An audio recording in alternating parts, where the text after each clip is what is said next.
काही गोष्टी मनातच ठेवल्या तर त्या मनाला कुरतडत राहतात आणि जर वेळेवर बोलून दाखवल्या नाहीत तर आयुष्यभराचा पश्चाताप देऊन जातात. आपल्यापैकी प्रत्येकाच्या आयुष्यात कधी ना कधी एक अशी व्यक्ती येते जिच्या समोर गेल्यावर शब्दांची साथ सुटते आणि हृदयाचे ठोके वेगाने वाढतात.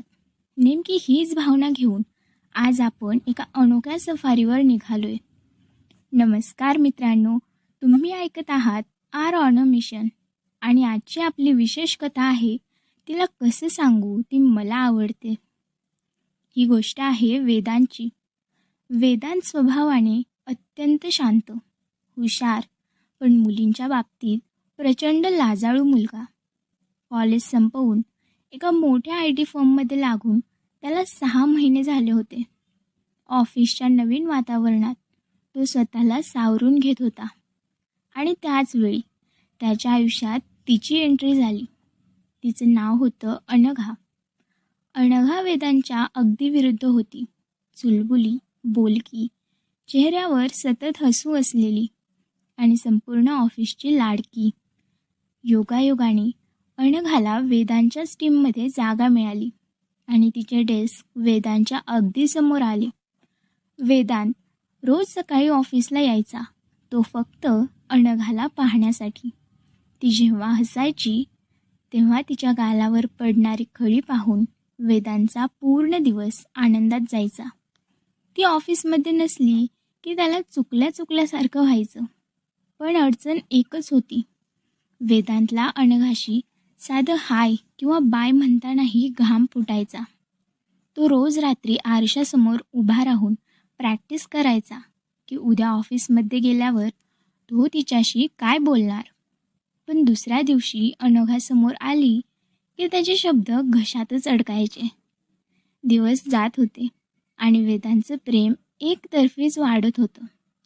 अनघा त्याला फक्त एक चांगला कलिक, सहकारी मानत होती. ती कधीकधी कामाच्या निमित्ताने त्याच्या डेस्कवर यायची. वेदांत, मला या कोडमध्ये थोडी मदत करशील का, असं विचारायची. वेदांत मान हलवून तिचं काम करून द्यायचा, पण मनातील भावना कधीच ओठांवर आणू शकला नाही. त्याला सतत एकच भीती सतवायची, जर मी तिला माझं प्रेम सांगितलं आणि तिने नकार दिला तर आमची ही मैत्रीही संपून जाईल. ती माझ्याशी बोलणं सोडून देईल. अशातच एक दिवस ऑफिसमध्ये चर्चा सुरू झाली की अनघा दुसऱ्या शहरात ट्रान्सफर घेऊन चालली आहे. ती पुढच्या आठवड्यात ऑफिस सोडणार होती. ही बातमी ऐकून वेदांच्या पायाखालची जमीनच सरकली. त्याला समजलं की आता जर तो बोलला नाही तर ती कायमची त्याच्या आयुष्यातून निघून जाईल. त्याच्याकडे फक्त 3 दिवस उरले होते. दुसऱ्या दिवशी वेदांतने ठरवलं की तो तिला एका छानशा कॅफेमध्ये नेऊन प्रपोज करेल. त्याने हिम्मत करून दुपारी लंच टाईममध्ये अनघाला विचारलं, अनघा, आज संध्याकाळी ऑफिस सुटल्यावर कॉफी प्यायला येशील का? मला तुझ्याशी काहीतरी बोलायचे. अनघाने क्षणाचाही विचार न करता हसून होकार दिला. वेदांचा आनंद गगनात मावेनासा झाला. संध्याकाळ झाली. दोघे कॅफेमध्ये समोरासमोर बसले होते. वेदांच्या हातात गुलाबाचं फूल नव्हतं, पण खिशात एक छोटी चिठ्ठी होती ज्यावर त्याने त्याच्या मनातील भावना लिहिल्या होत्या. कारण त्याला माहिती होतं की तो तोंडाने बोलू शकणार नाही. कॉफी टेबलवर आली. अनघाने विचारलं, बोल वेदांत, काय सांगायचं होतं तुला? तू खूप गंभीर दिसतोयस. वेदांतने दीर्घ श्वास घेतला, खिशात हात टाकला आणि ती चिठ्ठी बाहेर काढली. त्याने ती चिठ्ठी अनघाच्या समोर ठेवली आणि म्हणाला, हे वाच. अनघाने ती चिठ्ठी उघडली. त्या चिठ्ठीवर लिहिले होते, अनघा, मला माहीत नाही की तू माझ्याबद्दल काय विचार करतेस, पण जेव्हापासून तू माझ्या आयुष्यात आले आहेस माझं जग बदलले. मला तुझ्याशी खूप बोलायचं असतं, पण माझी हिंमत होत नाही. मला तू खूप आवडतेस, अगदी खूप जास्त. तू जात आहेस म्हणून आज बोललो, कारण आयुष्यभर मला हा पश्चाताप ठेवायचा नव्हता. चिठ्ठी वाचताना अनघाच्या चेहऱ्यावरील हावभाव बदलले.